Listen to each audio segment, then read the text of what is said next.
আসসালামু আলাইকুম ওয়া রাহমাতুল্লাহি ওয়া বারাকাতুহু।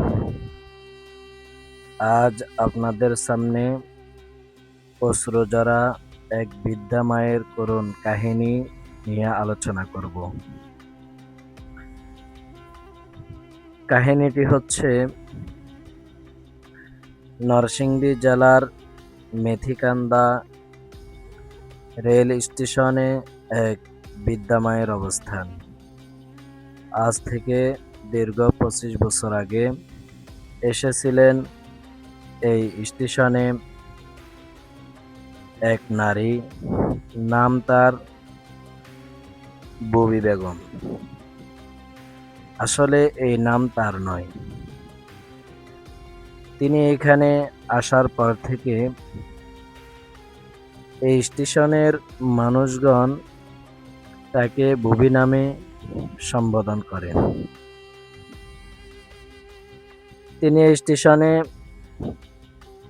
দীর্ঘ ২৫ বছর কাজ করে যাচ্ছেন, বিনা টাকায়, বিনা পারিশ্রমিক, বিনা অর্থে। তিনি আজ ২৫ বছর ধরে রেল স্টেশন পরিষ্কার পরিচ্ছন্নতার কাজে লেগেছিলেন। কোনো বেতন নাই, মাসিক কোনো আর্থিক খরচ নাই, কোনো টাকা নাই, পয়সা নাই।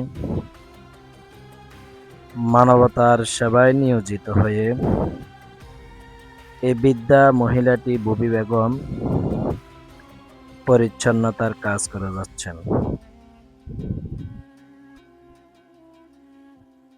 তিনাকে মানুষ সময়ে সময়ে খাওয়ার দাওয়ার, টাকা পয়সা সকলে নিজেদের সামর্থ্য অনুযায়ী সাহায্য সহযোগিতা করতেন। মানুষের কাছ থেকে পাইলে খাইতেন, না পাইলে নিজের মতো করে পড়ে থাকতেন। মানুষের সাথে সবসময় হাসি খুশি আনন্দে আমার এই বৃদ্ধা মা দিন রাত কাটাতেন এবং রেল স্টেশন পরিষ্কার পরিচ্ছন্ন করতেন। এরই মাঝে আমার এই বৃদ্ধা মায়ের অজানা কোনো একটি স্বপ্ন পূরণ করার জন্য তিনি দীর্ঘদিনে ২৫টা বছর ১ টাকা, ২ টাকা, ৩ টাকা করে জমা করেছিলেন নিজের অজানা স্বপ্ন পূরণ করার জন্য। সেই জমানো টাকা হয়েছিল ৪০,০০০ টাকার মতো।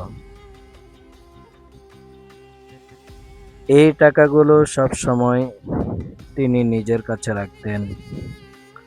মাঝে মাঝে ওইখানকার স্টেশনের মানুষ তাকে জিজ্ঞাসা করতেন, মা, এই টাকাগুলো দিয়ে কি করবেন? একটি হাসি দিয়ে সবকিছু মানুষকে বুঝিয়ে দিতেন। কিন্তু ভাগ্যের কি নির্মম পরিহাস, তার উপর নেমে এসেছিল কিছু কুলাঙ্গার সন্তানের হিংস্র জানোয়ারের মতো আচরণ তার উপর পড়েছিল। আসলে তাদের উদ্দেশ্য ছিল বৃদ্ধা মায়ের কাছ থেকে তার জমানো টাকাগুলো কেড়ে নেওয়া। তারা টাকাগুলো কেটে তো নিয়েছে, পাশাপাশি বৃদ্ধা মাকে এমন আঘাত করেছে। আপনি যদি এই পিকচারগুলো দেখেন, বৃদ্ধা মায়ের আক্রান্ত শরীরের দাগগুলো দেখেন, তাহলে আপনি শিউরে উঠবেন। আপনি আপনার নিজেকে কখনো ধরে রাখতে পারবেন না। দেখেন, এই ভিডিওতে বৃদ্ধা মায়ের ছবি দেওয়া আছে। ওই নরপশুগুলো বৃদ্ধা মায়ের উপর এত বেশি প্রহার করেছিল, এত বেশি আঘাত করেছিল, শেষ পর্যন্ত বৃদ্ধা মা হাসপাতালের বিছানায় কাতরাতে কাতরাতে নিজের শেষ নিঃশ্বাসটুকু ফেলে দিলেন আর নিজেকে ধরে রাখতে পারলেন না। তাই বলবো, আজ আমাদের ভিতর থেকে মানুষত্ববোধ উঠে গিয়েছে, মানবতা চলে গিয়েছিল। আজ আমাদের জীবনের কোনো মূল্য নাই। আমাদের জীবন এখন একটি কুকুর শিয়ালের চাইতেও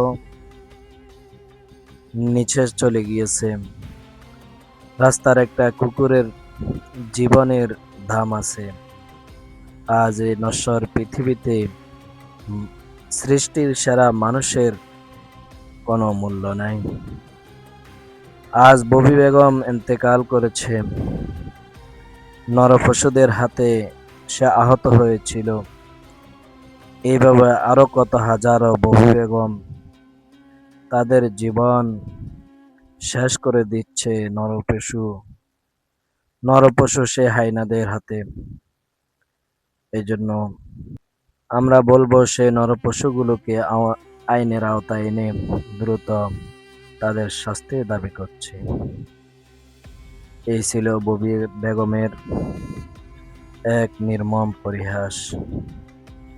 আল্লাহ তাআলা আমার এই বৃদ্ধা মাকে, ববি বেগমকে জান্নাতের আলা মাকাম দান করুন।